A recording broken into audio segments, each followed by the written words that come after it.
This city hates you. This city was built for cars. This city was not built for people. You have to get in a car to see your friends. You have to get on the freeway to buy groceries. You have to get on the freeway to go to work. And you spend so much of your time in your goddamn car. And it's soul-sucking. I don't know anyone around where I live. And it's because I don't have to interact with them to do anything. There's nothing walkable to me. I can't walk to the grocery store. I can't walk to a park where I'm gonna see the same people every day. I walk to my car and drive it out of the neighborhood. So I don't know my community. It just feels like such a loss to me to not have any sense of like home and like center where I live. So the show is really a celebration of having a community of friends and building that in its creation and also in the story, but it's also a lament of what car-centric infrastructure does to our souls.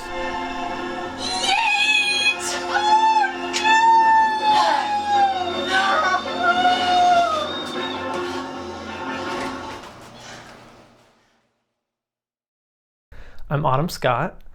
I am an artist and maker, theater producer, scenic designer, lighting designer, prop designer. I just like to make and tell stories with kind of whatever I can get my hands on. Without further ado, thank you guys once again so much for joining us tonight, and I present you A Long Ride Home, a Garage Fairy Tale. Yeah. I have been wanting to put on my own show for forever, and I kind of do on a small scale with just my friends from time to time, just like really tiny things that are storytelling exercises really, but I am always thirsting to do something bigger, create like a real experience for people, and I just decided that I couldn't keep waiting on that, couldn't keep that on the back burner, and that I had what I needed, and if I didn't have what I needed, I could make it work to finally have something happen. Love you. Okay.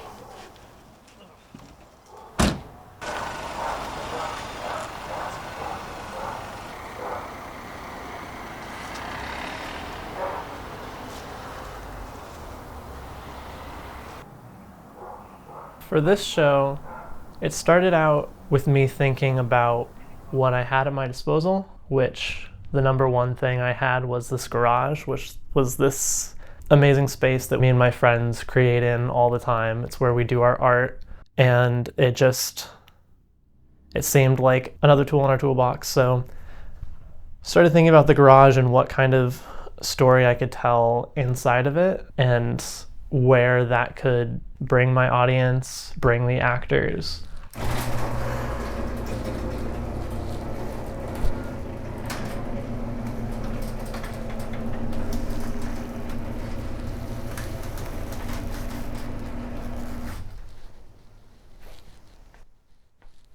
Welcome. It's the garage, but it's a set. This is our two-car garage that is typically set up as a workshop for my roommates and I, and once a week we get our friends together and we come in here and we all just do art all day on Sunday. Now it is our set for our show. We've taken most of what we normally do in here out and have put up some walls and some cardboard boxes. So I guess we'll start over here. It's a little messy right now, but we've got some benches. This is where the audience sits. We built these out of scrap wood we got off of Facebook Marketplace. During the show, I have my phone set up here on this tripod, running a Zoom meeting. So it's our camera for the show. so that all the puppeteers backstage, they have either their tablets or their phones logged into the Zoom meeting so they can see what's happening because they're backstage for the entire show, except for our lead. Right over here, we have our pile of boxes. This is actually a facade of boxes, so if you go behind there, it's all empty. We have a bench for our Miss Bird puppeteer. Back there, she has her water, her tablet, her remote for turning on this TV. She's got a tissue as a prop that she uses at one point. So it's kind of like a little desk back there. Mary's voice. I would love the way it bubbles up through the leaves as I kept the house tidy. A little ditty to beat my heart to. Because it's like two separate entities. They're one, right? She's somehow also her cage. Anders does a fantastic job. We down here have a pass-through that our lead crawls through twice through the show. If the crump wakes up, it's all over. Best of luck, kid.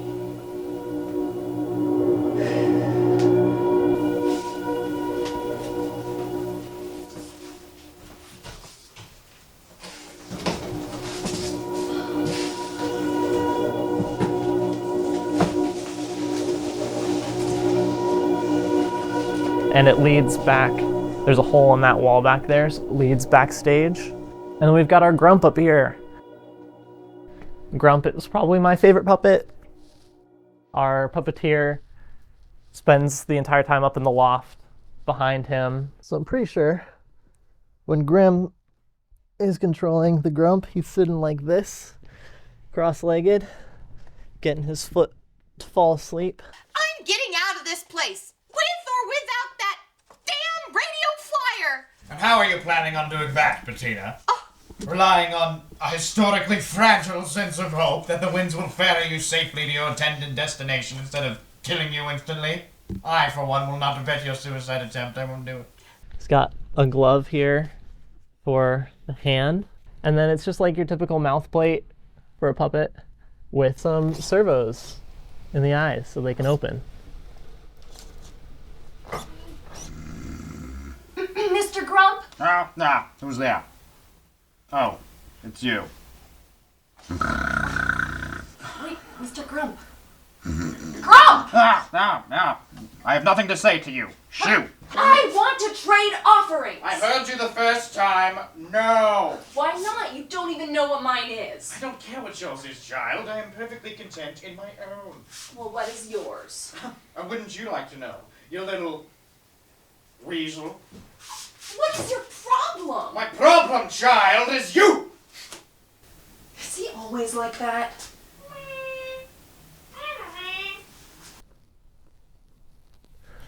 I love him. And then throughout this wall, we've got a few fun little surprises that are little doors. If you just want to stay here real quick, I'll show you some of those. First, we've got this one here behind the sign, little puppets. And we've got this one up here. Boop. And the Trader Joe's bag. I like this one a lot. This one was Anders' idea. Thank you, Anders. So the weasel. This is Darby Anna's pride and joy. That was your first mistake.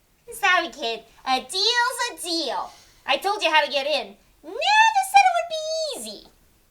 Can I at least have my shoes? Sorry, kid. We've got Toto. She has this flashlight, which is removable. It's kind of her eye. Fits right in there, like so. And Illyrian puppets Toto with his left hand goes in here. And this comes up. And then it Velcros back across his shoulders up like that, but I don't have that Velcro attached to my everyday wear, so it's just gonna hang. But from in here, you can turn on her light.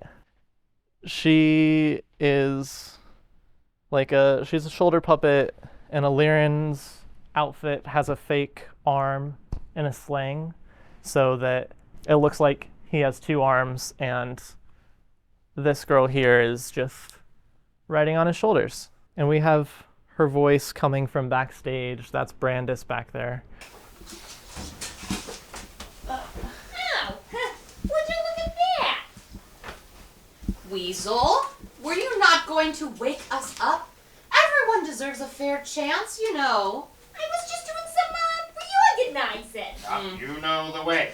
Everyone in the station must have a chance to present their offerings. So yeah, Toto.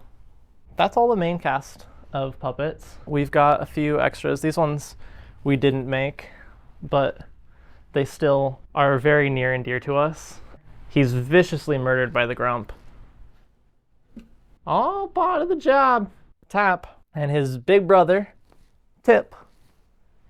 The two of them were the first puppets we were able to work with because we didn't have to make them, we just had them lying around. And so they've been joining us from rehearsal 1, and we've had some fun improv moments with them. They kind of have developed a character of their own that we did not write for them, thanks to our very talented group of improvisers. And last but not least, certainly not least, is this piece of work. She was made by a student at the school I work at and has just been sitting in our office. She's Weasel's poker playing partner. Riley does a really great, like, grumpy, chain-smoking old lady voice that I cannot replicate. Hey, kid! Goodbye. You suck! We don't like little kids. We don't like them. You know. You don't want to cross her in a dark alley. She'll fuck you up.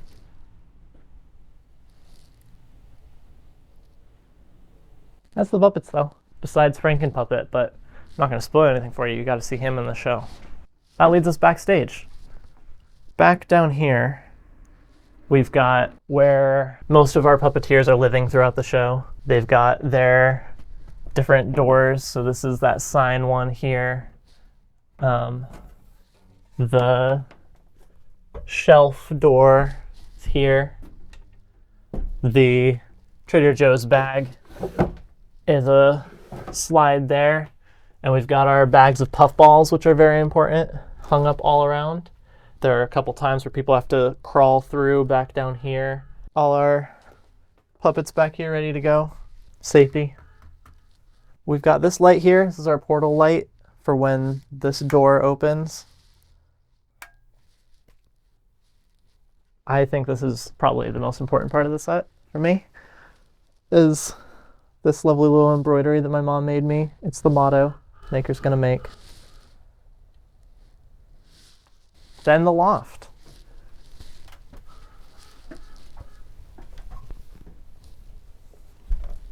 It's so nice up here in the daytime. You have natural light. This is the booth. This is where I spend the entire show. Typically Graham, who puppeteers the Grump, is in that corner. And also up here at some points during the show are Kay and Riley join me. And I, during the show, have my laptop here, which is running sound cues and our video cues through a whole system of HDMI stuff here, because there's another point where we are live playing the Nintendo Switch. So that is plugged in here, so I can switch that input so that we can watch it up here and know what we're playing, and it's going down on the TV downstairs, so everyone in the audience is seeing it.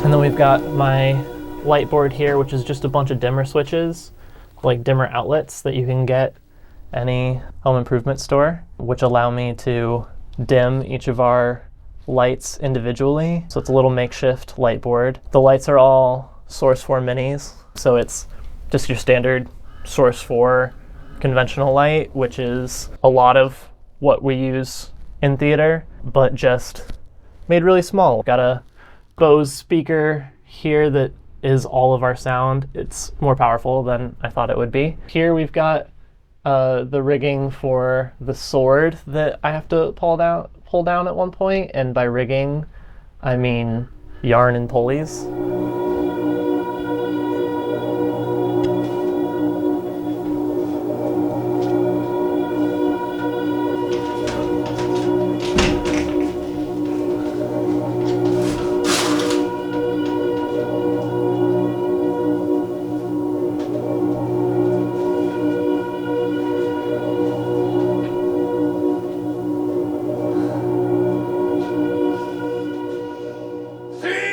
It's a foam sword, sort of Damocles style.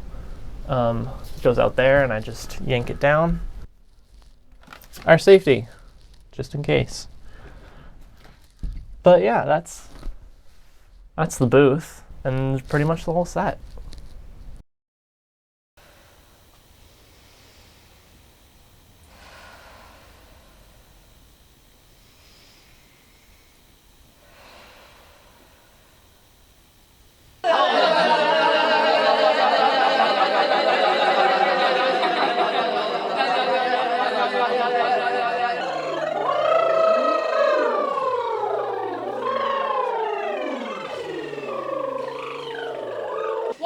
Two ducks, three squawking geese, four limerick oysters, five corpulent corpses, six pairs of Donald bears with tweezers, 7,000 Macedonian warriors in full battle array, 8 brass monkeys from the ancient sacred crypts of Egypt. 9 now. 1, 2, 3, 4, 5. 1, 2, 3, 4, 5. 1, 2, 3, 4, 5. 1, 2, 3, 4, 5. 1, 2, 3, 4. 1, 2, 3, 4. 1, 2, 3, 4. 1, 2, 3, 4. 1, 2, 3. 1, 2, 3. 1, 2, 3. 1, 2, 3. 1, 2, 3. 1, 2, 3. Count of 3. What do we say? Beep beep. Long ride home. Beep beep, long ride home. On Yeah. 1, 2, 3. Beep beep, long ride home. Beep beep. Yeah!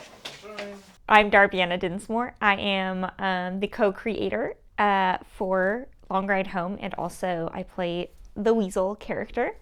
My background is primarily in acting. I have my BFA in acting from the University of Mississippi.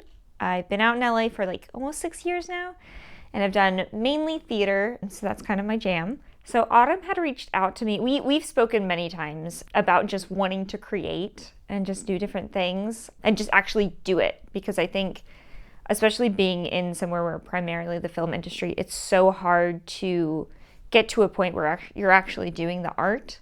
As an artist, as someone who like needs to be sinking her teeth into art, it gets really exhausting. And so I feel like a lot of the times it's best to just make an opportunity for yourself. And so we had talked about that many times and talked about immersive theater. And I had actually come up with this idea to do a parody puppet show and had told Autumn about that. And she just reached out to me one day and was like, "Hey, I've been thinking about putting on a puppet show. Do you want to work with me on it?" And I was like, "Sure." And she was like, "Okay, do you want to come over like at this time and meet and talk about it?" And in my head, it was funny because in my head I was like, this is almost like an audition or like an interview. Like, we'll see if Autumn wants to work with me. And I think in her head she was like, "All right, cool, now we're doing the thing." And so I got there, and her concept was she wanted something that highlighted being in a city where driving is a main focus. You have to drive to get from place to place, and it can feel very isolating, especially in Los Angeles with the traffic. I think one of the big things that we talked about at the beginning was time frame, and we were like, do we want it to be something where like this is 6 months from now or like 2 months from now? And we decided we just wanted to do it. We just wanted to throw something up, and whatever we were able to get done in that time period is what would get done, and we would just do our best, and that's what we did. And I'm actually really thankful for it, because it really forced us to do what we sought out to do, which was just to do the art. Just do it. Just create.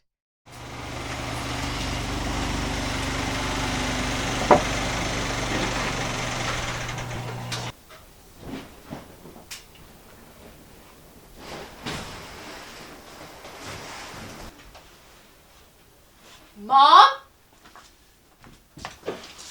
Dad? God, I can't see anything.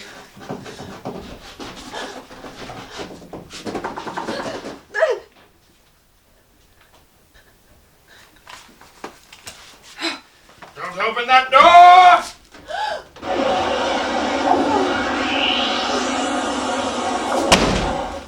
Nope. Nope. Nope. What is going on? It is a joyous day, child. Today is the day I finally leave this forsaken place. Why don't we just open the garage door and do just that?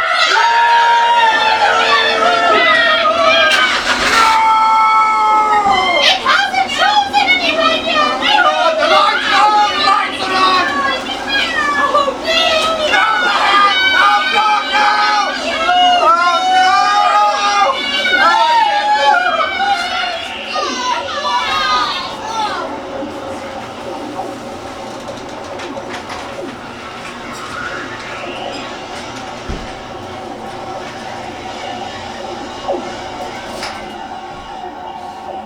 My name is Alirin Sternin. I am a Los Angeles playwright and actor, and I play the kid, the unnamed kid, in The Long Ride Home. This is such a wonderful, special group of people. Like, the talent in this cast and crew is, like, astronomical. It's difficult to describe what it was like because, like, I feel like more than anything, it was, like, invigorating. Everyone being so here for this project that we had very little time to really make come to fruition, and with very lofty goals as well for what we were trying to make happen. And just that everyone was 110% dedicated to bringing the world to life. I feel like that energy is going to carry me through into other projects going forward, and know that this sort of thing can happen. Swing, sweetie. Oh, maybe I'll live like a king. I feel like the kid really is the heart of the show.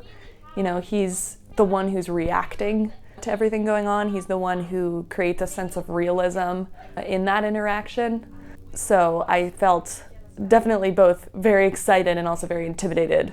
I've never gotten the opportunity to be that audience avatar and be that person who is has a sense of naivete and a sense of kind of amazement and is just letting the world sort of wash over them and affect them. In my life, my characters that I've been cast as have been much more stoic and strong. They're not being buffeted so much by the world. They are steadfast and also then not very vulnerable is the kind of other side of that. Added to as well that I am also the puppeteer of Toto, the companion puppet, though I don't voice her. So there was also a split of trying to play two characters simultaneously and making sure that she had enough life in her and was reacting to everything as well as the kid's reaction. It was a lot, but it was really exciting. I'm not gonna play this stupid game. excuse me? Well, we can all agree that this place is miserable, right? I can't believe it's taken me this long to see why. We have nothing. And you know that. You know that. We have nothing because we give it all to this stupid hog wagon. One of the surprising and extremely wonderful moments of this whole process has been, I'm a transmasculine person. I didn't get to be a little boy.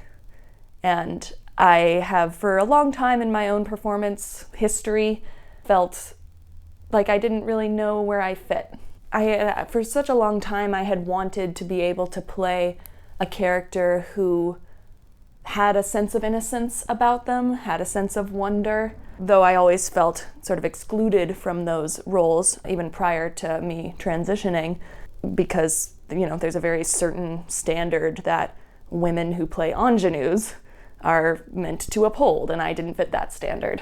So the fact that this character is not only, in a sense, an ingenue, in that he's discovering the world, he's the one being like, what's going on? What is all of this? But that he's a little boy doing it. The euphoria that has come from that, it's kind of beyond words. It's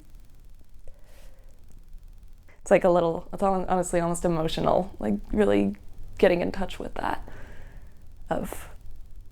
It feels like it has filled a hole in me that I didn't know was there in my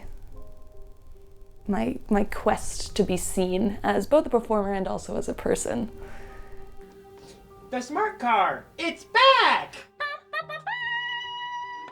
Oh, would you look at that? The show taught me that community starts with the people around you and to never take them for granted and to give them respect and give them love and give them support, and the rest will take care of itself. I learned that like no matter how busy you are, you can't leave your friends and loved ones on the wayside because of it. Like there are priorities there, and the priorities are your people and the people that are putting in so much so that you can do that thing. And I'm gonna, in my next projects, not lose sight of the people who I'm doing it for and who are